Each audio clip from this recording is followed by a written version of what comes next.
Lu gioco di Luviddaneddu e la fava. Luviddaneddu chi chianta la fava, quando la chianta così, chianta tanticchia e riposa a riposa, poi si mette le mani così.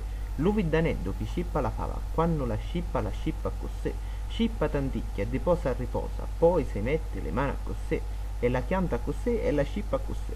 La viddanedda chi spicchia la fava, quando la spicchia così, spicchia tanticchia e riposa a riposa, poi si mette le mani così, e la chianta così, e la scippa così, e la spicchia così.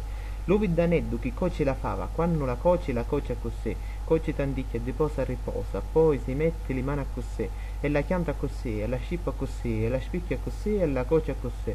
Luviddaneddu chi mangia la fava, quando la mangia così, mangia tanticchia e riposa, poi si mette le mani così, e la chianta così, e la scippa così, e la spicchia così, e la coce così, e la mangia così. Sto canto si ripete con le persone a feriare turno al maestro dello gioco, che ripetono anzianaiddo la mossa che di volta in volta viene diciuta.